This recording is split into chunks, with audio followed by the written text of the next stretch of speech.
When I first loaded Portra 400 35mm film into an SLR camera for the first time, I aimed the camera and I took the photo, I felt something. There's something different about film. It feels different. Like, it's not just the shutter click. With a digital SLR, you can just take as many photos as you want and you don't really think about it. But when you take a film photo, I don't know how to explain it. You got to do it for yourself. You stop, you know you have 36 rounds, and you just take the shot, pull the trigger, and you get the perfect shot. And you're rewarded when you see your photos because you know you were in the moment more, because you cared more about the photo. In today's throwaway digital photography world, this is a breath of fresh air. That special feeling of taking a film photo is the #1 reason that film is making a comeback. And it is. If you didn't know that, 35mm film is coming back in a big way. Today we're going to explore all this. We're going to learn about the chemistry, the science behind how this works, and the people that are working to preserve this art. So not only is the feel of taking photos different with film, the feel of the photos themselves are different. Look at these photos that I took. I don't know how to describe it, but there's something about the feeling of these photos that's deeper and more meaningful to me. Even film photos that I didn't take, they feel more authentic and real. There's a certain nostalgic feeling I get when I look at these photos. Even though these things were taken in the last 12 months, it feels like a distant memory that was collected and it's right there in front of me and I'm in the moment. The way film captures the light is a warmth. There's a beating heart to the photos, and no amount of digital manipulation or Instagram filters can recreate that feeling that film just gives you straight out of the camera. So I guess what I'm saying is film feels like magic.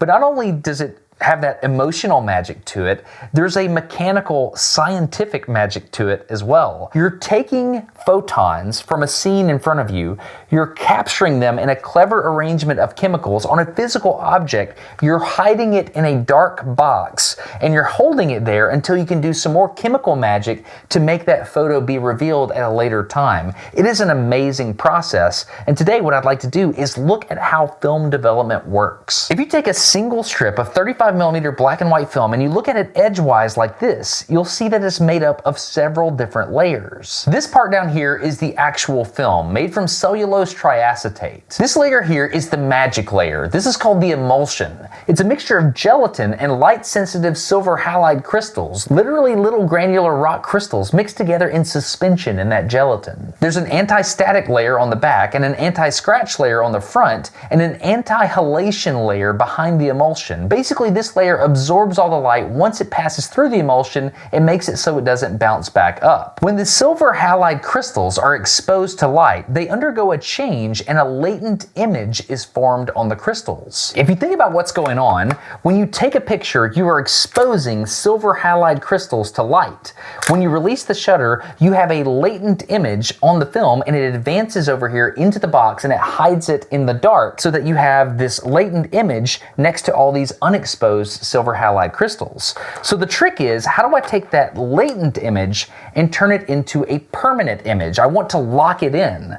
To do this, we have to go through what's called the development process. This is how that process works. Let's take a picture of this flower. By exposing our film to light, that latent image is formed on the flower within the silver halide crystals. The first thing we need to do is to turn this latent image into a permanent image. We do this with a chemical called developer. When the film comes in contact with the developer, the silver halide that's been exposed to light turns into actual silver metal, which is opaque. So now we have actual metallic silver crystals and we have the unexposed silver halide crystals that was on the film to begin with. After rinsing the film in a stop bath, the film is put into another chemical known as the fixer, which washes away any remaining silver halide from the film that hasn't been exposed yet. You're then left with a negative of the image you took in the silver metal suspended in gelatin. A negative means that the white colors are black and the black colors are white. The light is inverted. So this is an actual black and white photo that I took. This is the positive image, but if I were to flip the photo negative, you can see that it actually corresponds with the photo film negative. To me, it sounded a little crazy that a film negative could have little particles of silver in it, but check this out. Let's put this thing under the microscope here, and if you remember the large photo, let's zoom in on my son in the back of that trailer there, and let's look at his face. Okay, check that out. I picked this photo because their faces are so small in the back of that trailer there, but if we move up in magnification and we readjust here, you can see that the image is made of a lot of little bitty grains. If we zoom in even farther, focus, you can see that these little dots on this black and white photo, let's get the focus right, those are actual grains of silver. Isn't that insane? A black and white photograph is made from a bunch of little specks of silver metal, and you can see it right there. Like, in fact, if we zoom back out slowly, you can see that these things take shape, and you can start to see his face again. This is so crazy to me. So like, a photo is literally made up of grains of silver. That's where the term grain comes from for a photo, like literally little grains that make up the picture. The more sensitive the film, the larger those grains will be. So like an ISO 800 film will have larger grains than an ISO 100 film. So now we know how black and white film photography works, but the color process, particularly the C41 color process, is a little bit different. There are multiple layers to the film and special chemicals called dye couplers which are activated with the silver. The silver is then washed away by the bleach and fix process, and you're left with only the dyes, giving you a color negative photograph. A lot of photographers develop their film in a little tank like this. They just put the chemicals in for the right amount of time and temperature and all kinds of stuff. But I'm going to be honest with you, I was a little bit intimidated by this process and I didn't want to mess it up. I wanted to find a professional lab that uses a method called the dip and dunk method that handles like multiple film rolls at once. And I was super excited to find out that one of the most well-respected labs in the industry is right here in Alabama. They're known as Indie Film Lab. You send them the film, they will develop the film using a really cool old machine that they kept running from the 90s, right? They will then scan and digitize that film with an old scanner that they paired up with new file saving technologies so that you can have a digital copy of your film photo and share it whoever and however you want. Anyway, it's amazing. Indie is a cool small business and photographers from all over the world send their film here, and I'm excited today to share with you the film development process. So let's go meet the really awesome folks at Indie Film Lab. Hello. Is Josh in here? He is. You come in. Can I come in? Yeah. As soon as you walk into Indie Film Lab, it is clear that this is a really awesome place to work. Everyone here is an artist of sorts, and they're unified in their love of film photography. This is Josh. He's the founder of Indie Film Lab. So I have a question. Josh, if I have a roll of film, this is C41. Right. How does the film come out of this roll, my 35 millimeter camera? I'm seeing this right here. Yep. So Yep. I'm assuming this is along the way somewhere. How do we get this into digital pictures on my computer at home? Can you show me? It's all magic, man. See, like, you put it in this hand, and then just disappears, and then just shows up. Dude, that was really on good. the roll. You actually got me I there. got you. This room is kind of our, like film in and film out room. The mailman and UPS, FedEx comes right through this door. Erin will check it in, twin check it. She's basically like tagging each roll of film with a specific number, and a twin check is the same number on two different stickers. So she'll label the film as one, and she'll label the order form as one, so that we know when that client has that twin check that film goes with that order. So it's a pretty cool method to do, and then she'll load them in these racks that we made on a CNC machine, and then they go back to Thomas and go into the processing. All right, it starts with processing, all right? The chemicals. This roll of film will come out of this can and into chemistry, but that's where our processing team comes in. All right, Yeah. it's Hannah, right? Yep, Hannah and Thomas. Thomas, awesome. Nice to meet you guys again. So Thomas and Hannah can walk you through the exact process through this dark room, but everything has to be light tight in the dark. So we're not going to show you in the light, but we can go through and show you with the light on how it all works. Does that Okay, make sense? so I've seen these on the internet. So this is a revolving door. Yeah, I'm gonna show you another magic trick. You ready? Okay, yeah.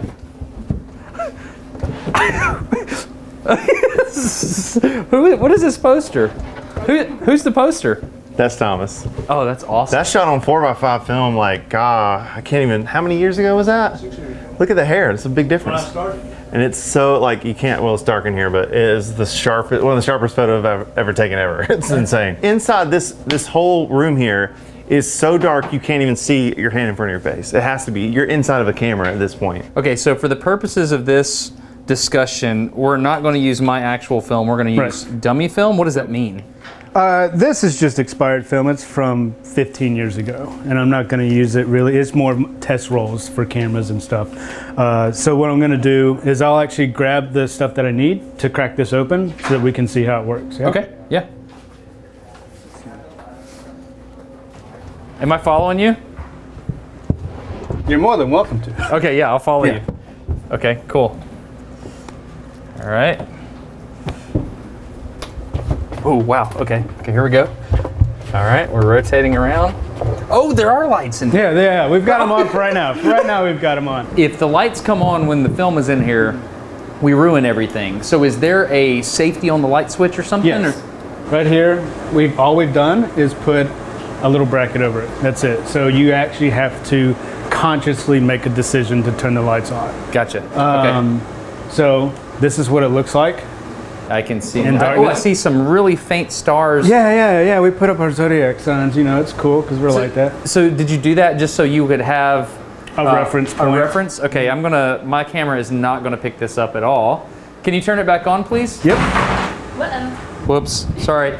So is this a way for you to reference where you're at in the room? Yeah. So like that's one wall and then that's another wall, that kind of stuff.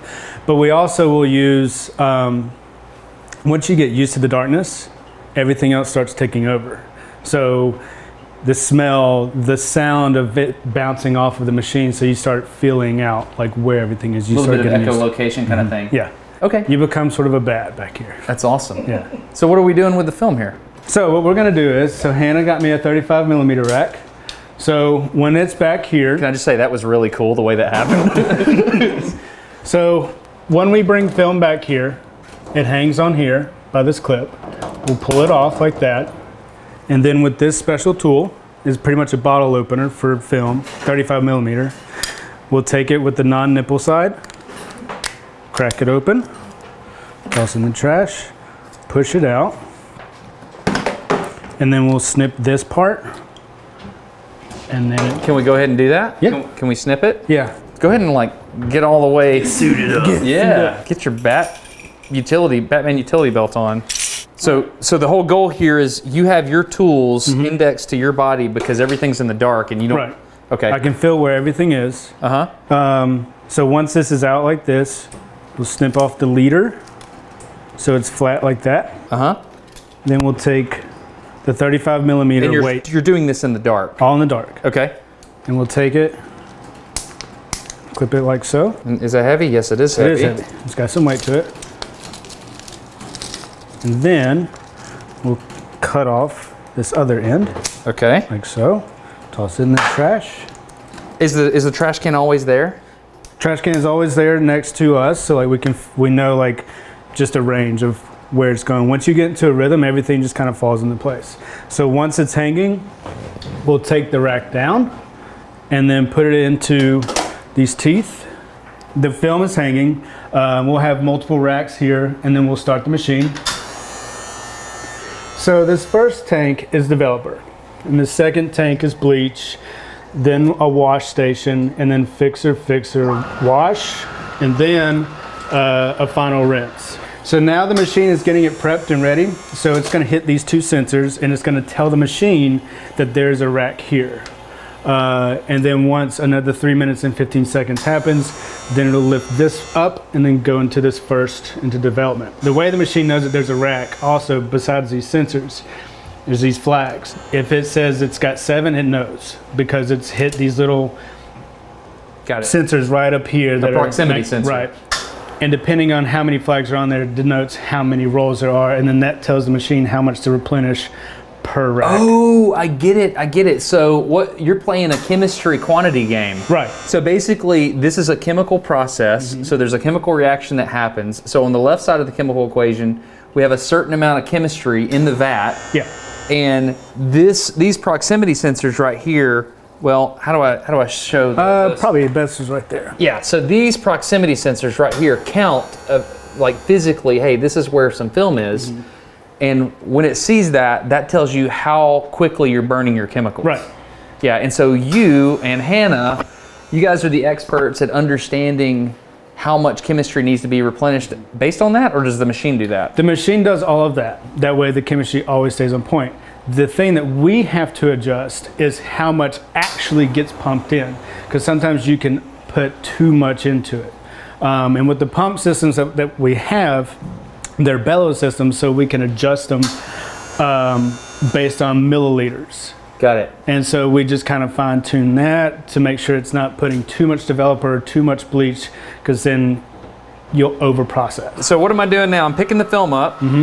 And now it's going to go into developer first. I have to say, like, how mechanical this is like a really pleasing thing.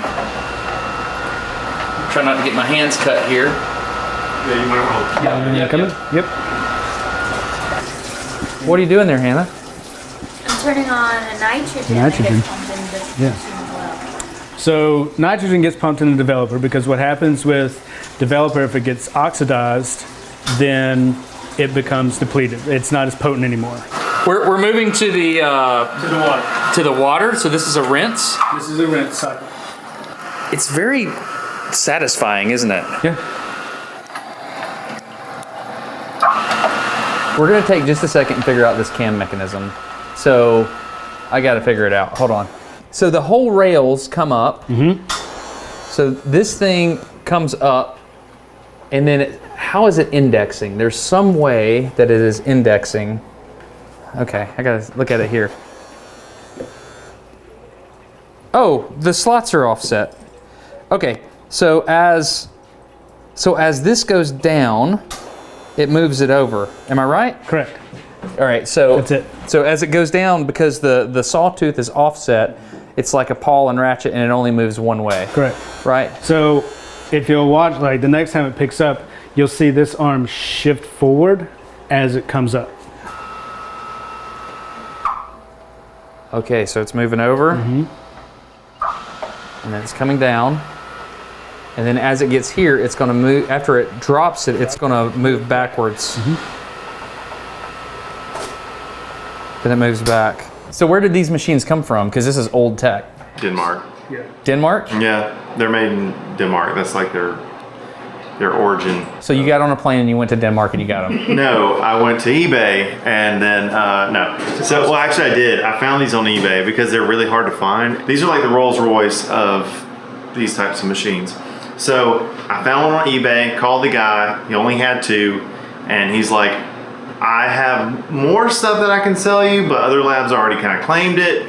So these could be yours, and they're very, very expensive. And we had him fly here. He had a truck he drove from. He was in Oregon, but he's originally from Denmark. He's like, my great granddad helped start this company. I know all about these machines. And then he passed away. But before he passed away, I had to be a detective, and I scoured the internet and called every lab I possibly could and was like, who works on Refrimas? I found a guy named Bob, really cool dude. He flew here and he moved these machines from across the street to here, and he knew everything about them, and he told us everything about it. So if I have any problems, I text Bob, hey man, we got a fuse out, what do I do? Here's the fuse, find them on wherever, Amazon, and you get them here. This is a lot of chemistry here. It is. So what am I looking at? This is all color chemistry. Okay. And then this is the black and white chemistry that we have as well. And each one has its own parts. So developer has 3 parts, bleach has 2 parts, fix has 1 part. So what is this? This is bleach. Bleach. Okay. It's interesting. The bleach is dark. What is this? Part A of bleach. Okay. And part B of bleach. Okay. Got it. What do we have here? All 3 of those are for developer, for color development. Are these modern chemicals? Like Kodak is still manufacturing these? Still manufacturing them. Okay. So we're gonna exit the room, cut the lights off. Wait about 15 minutes because fluorescent lights take 15 minutes to cool down. What? Really? Yep. Wait 15 minutes and then you can process this film? Just because of the fluorescent lights. We also have night vision goggles. What? Yeah. Shut up. You got night vision? Can I follow to... They're from Toys R Us. Are they really? No way. I'm going with Hannah to find the night vision. Night vision goggles. What are you... You literally have night vision goggles? Yeah, they're pretty neat. So Do you use them? yeah, so since there's so much that's going on back there, we'll use the night vision goggles so we can see somewhat. We can only see out of one eye, Yeah. but it's still helpful. And we just turn it on so I can only see out of this eye. Hannah, I'm not gonna lie, this is freaking awesome. So there's something about your nose ring and the night vision goggles that just completes this. It's a little steampunk, isn't it? Oh wait, so you've cut out the eye over here. Well, I don't know if we cut it out, but we just can't see out of that one. Okay. So this is the only eye that. Can we go try it out? Yeah. Thomas saw the thing. All right, here we go. Oh. Everything's so zoomed in. Yeah. So Okay. it's more of Can I actually see it? Yeah, for sure. Here, there's that. Okay. it's more of a Do you mind helping me? Go ahead, here. So. Oh, you put it on right first. there. Uh-huh. Okay. We'll bring it around the back. Sorry that hurts. Yeah, we're good. Flick it on. Oh, it's legit night vision. Oh, it's very tight though. Like, is there a way to zoom in and out? nope. Dude, you look so cool. Are you being sarcastic? What's flopping on my head? Nothing. Nothing? Okay, I'm just silly. Can we turn the lights out? Sure. Okay. So what would you use this for? To be able to see. Okay, I deserve that. Okay, so now that we've developed our film by stepping it all the way through the process here, and now we're gonna We're dry gonna take it. it down to the dryer.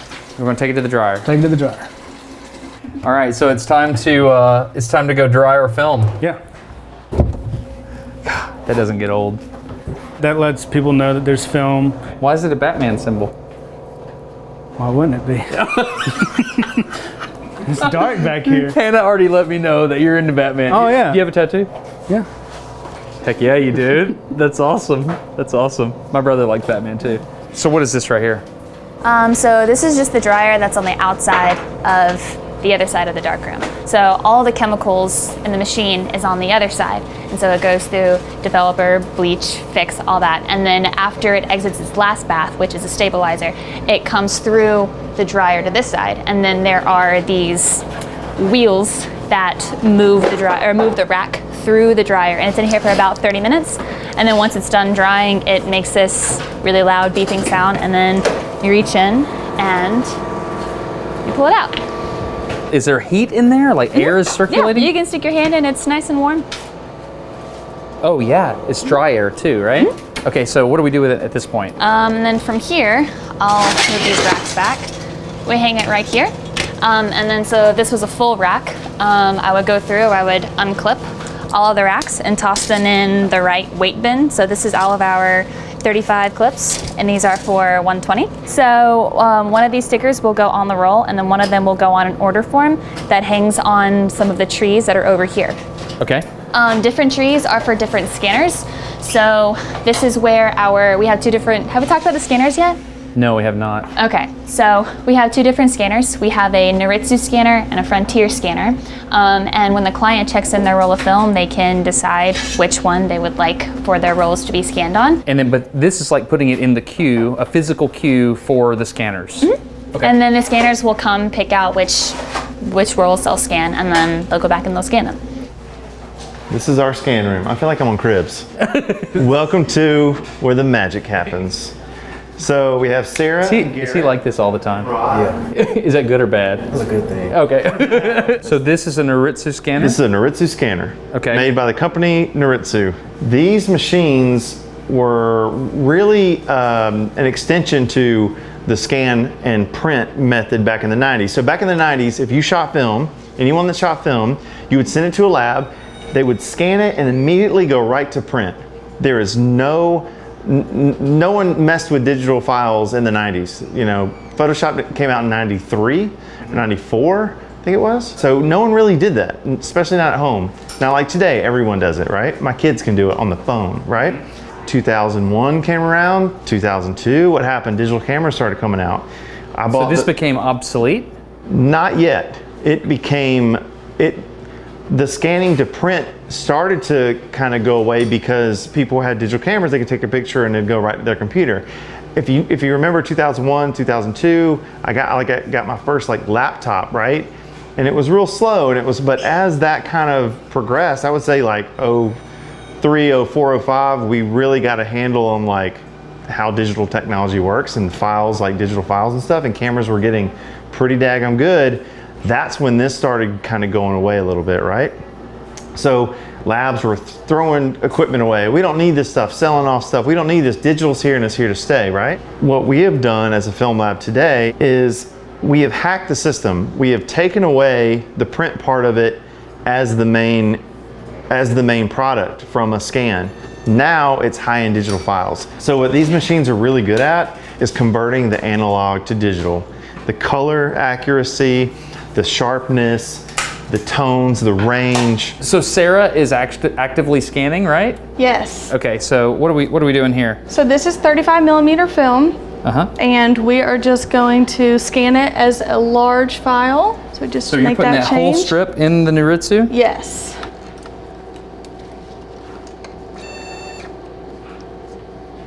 So people that shoot film are just drooling right now, right? Because this is a big deal. And then it'll pop up here for color corrections.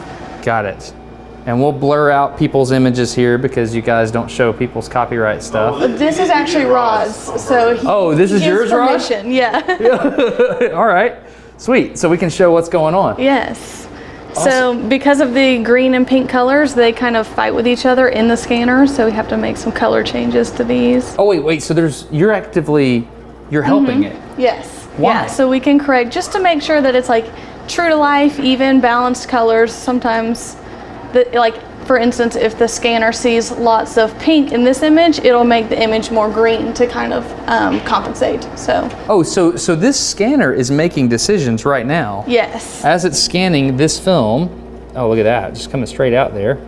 So when people send film to the lab, there is a human that will see it, and I'm assuming you don't share this with anyone? Absolutely. It's completely confidential. You know, we all sign something when we join the team not to share anything. So one of our artists, Ryan Muirhead, who's a really good friend of ours, was saying how he's like an amazing artist, and he's like, it's really strange to me that you guys see all of my artwork literally days before I see any of it. So Sarah, do you feel like that's a lot of responsibility here? It is for sure. But Okay. it's kind of like an honor also to be the first one to see someone's images for the first time. Right. It's really cool. Okay, Rod, what are you doing, man? Right now I'm collecting untouched photos. Put them in their folder and I send them off to the clients through email. So you're using Lightroom to export everything? Yes, sir. And so right now you're sending out files that have no correction on them. Yes, sir. So what do you shoot with? I shoot with film. Yes, sir. I shoot with a Canon AE-1, and it was a gift to me, and I never knew how to use it. So I started working here, and I know how to use it now. Yeah? Kind of proud of myself. Yeah. Shout out to Josh. That stuff over there, those photos that you took on the tennis court, that was with your Canon? That was my first actually real shoot with the Canon. Really? Yeah. So with the film, I actually love it because now I do not have to really edit at all. I just take it off and post. That's great. I have the feels to it. So one thing I want to note here, Rod was sending uncorrected photos back to the clients, but when you send your film in via the website, which is indiefilmlab.com, they have a lot of options you can choose from. Many professional photographers choose to work directly with Indie to apply certain customized corrections to each photo. In the film world, there's two types of scanners. There's the Noritsu, which is like early 2000s technology, and then we have 90s technology, which is the Fuji Frontier SP3000. That's what this is. And this thing looks crazy old. Oh yeah, this is old Windows software. We're running like NT or something. Yeah, it's like XP or NT or something like that. Yeah. Okay. What's different between these and the other ones is everything is included in this whole machine here. The computer's in the back, everything's all hooked up in this one big tabletop situation, whereas the Noritsu was literally on a different table and it connected through a computer. This is all one unit, and these are tanks. We dropped one of these and it's completely fine. These things are insane. They're like, I promise you, you won't find a sturdier machine than this. They built these really well. What is so good about the Frontier processor? Well, like, why would I do this over the Noritsu? So one thing that this thing does really, really well is it has amazing colors. So I've got a question over here. So what's your name? I'm Maddie. So Maddie, what are you doing here? Okay, so I'm working on an order right now. Oh, you can actually see it. Yes. So you're actually previewing the film. Yes, you line it up, hit enter. What? This is what it looks like before, and then I normally just tweak the colors a little bit. This feels like tuning an engine by hand. It feels like a really old process. It's a dinosaur, but he's good. Anna, right? Anna, yes. And so a lot of wedding photographers, you're processing those type of photos here. Yes. A lot of wedding photographers do like the frontier look. I mean, Fujifilm shooters, Kodak shooters, it doesn't matter. They just, I don't know, I feel like the light and airy look looks great on the frontier for what they're trying to achieve, and the greens and the blues and everything is so beautiful. That's awesome. Thank you very much. Yeah, you're welcome. So if the colors of a photograph contribute to the feels and the colors are determined by the chemistry, how does a lab know if they're doing it right? Josh showed me this email, which was a really big deal. It's from Fuji saying they had some of the best colors last quarter of all the labs they tested. How on earth do you test colors? Turns out film manufacturers create what's called control strips, and then a lab can process them and then send them back to the manufacturer to be tested. Look at all this data that can be quantified from those test strips. This is fascinating because to me, color feels very subjective, but the process is actually very technical and you're able to quantify it. Jenny over here, Jenny from the block, is taking all the film once it's scanned, and once everything is done with it and the client already has the order, we hold it for just a minute in case there needs to be a rescan or something else done to it. And then she sleeves it into a protective coating sleeving, and she'll pack it in a box and she will ship it right out to the client. How many rolls are you processing every day, Jenny? Too many to count. Is it really? Too many, yeah. Way too many. So this is legit. This film is going to a specific person, in this case, Chicago, in this case, Ohio, in this case, Denver. So this is, it's made to work in the US mostly, but you also provide services all over the world. Yes. That's incredible. That's awesome. So while I've been on the tour, Indy's been developing my roll of film. So let's go catch up with it. I don't remember what's on here. So what are you doing? So right here, that's clip marks from the weights. Yep. So the Noritsu doesn't like that very much. It's dust cloth, make sure there's no dust on it. Oh wow, you're being far more aggressive with that than I anticipated. So we'll put it in. I kid you not, I'm sitting here watching Garrett scan files. I'm doing a review of this draft of the video, and then all of a sudden, boom, I get the email. This is my favorite thing about scans when they come from Indy. It says, scan day is the best day. And I can see from this cover photo that this is from when I went to New Orleans. So every time I get my scans back, it is a very, very different feeling because you've spent so much time literally taking a photo with film, and when you take that shot, you're like, man, did it work? And this is the moment when you get to tell if it worked. It's hard to describe how emotionally invested you are. This is Jackson Square in New Orleans, and we get to go through my pictures. You could tell I was fighting with light a little bit. So motion blur, stuff you don't really, oh, that's good. See, I forgot about the guy playing his trumpet in Jackson Square, and now I remember it. Film has a special feel to it. Like the colors are all there. It kind of puts you there in a really weird way. Man, there's something about film. So much of our life has been digitized, and so much of our life has been this like ease of use. Like, let's make everything easy and everything easy. And I think that's why records are coming back, the physicalness of it, and I think that's why film is coming back.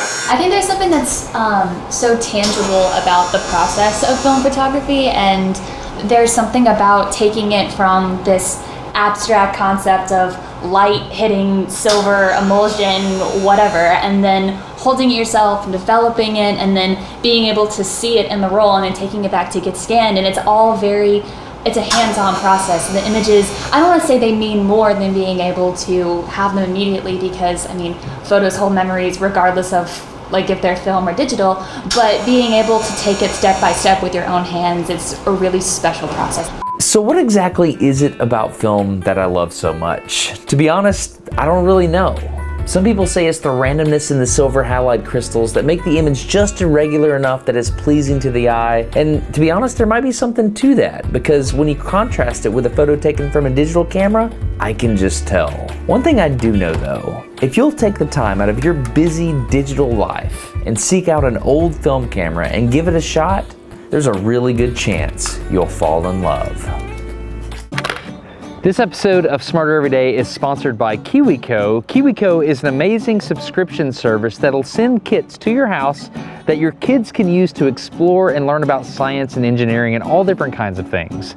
We love KiwiCo at our house, and I would love for you to try it with your kids. You can get one by going to kiwico.com/smarter50. That gives you 50% off your first kit on the first month. Highly recommended at the Sandlin house. This is my son putting together the latest KiwiCo kit that he did. There's all different kinds of kits you can choose from. There's doodle crates, there's tinker crates, there's koala crates, depending on the age and interest of your child. One of the things I love about KiwiCo is there's this moment in every kit that they're putting together where something lights up or something flies off, and it's from a device that they created with their own hands. And what you'll notice is that light up moment is also accompanied with a light up moment in their own eyes. There's this moment of, I did it. I made this. Mommy and Daddy didn't help me. I did this. And it's fantastic. Like, that is special, and it's sacred. I mean, something about that moment when a kid can envision themselves as the maker, as the engineer, that's what's so precious to my family about KiwiCo. And I feel like that same moment can happen in your family. In this particular case, he was learning about optics, so you can see that there's a little ghost image here, and you can see how that was created. I think it's fantastic. KiwiCo subscriptions are shipping to 40 countries, so if you want to check this out, go to kiwico.com/smarter50. Again, that's 50% off the first box for the first month. Thank you so much for supporting the sponsor. When you do that, it supports Smarter Every Day, and I am grateful for that. I'm also grateful for Indie Film Lab's ability to let us come in and check stuff out. It was amazing. I love 35mm photography. I know you will too. Go get a cheap camera on eBay and pull it out and frame a shot like this road right here, and just take that photo and know that it's going to be amazing when you get to see it. It's just, all the feels are baked in. That's the thing with 35mm. It's awesome. So thank you so much for watching this video. I'm Destin. You're getting smarter every day. Have a good one.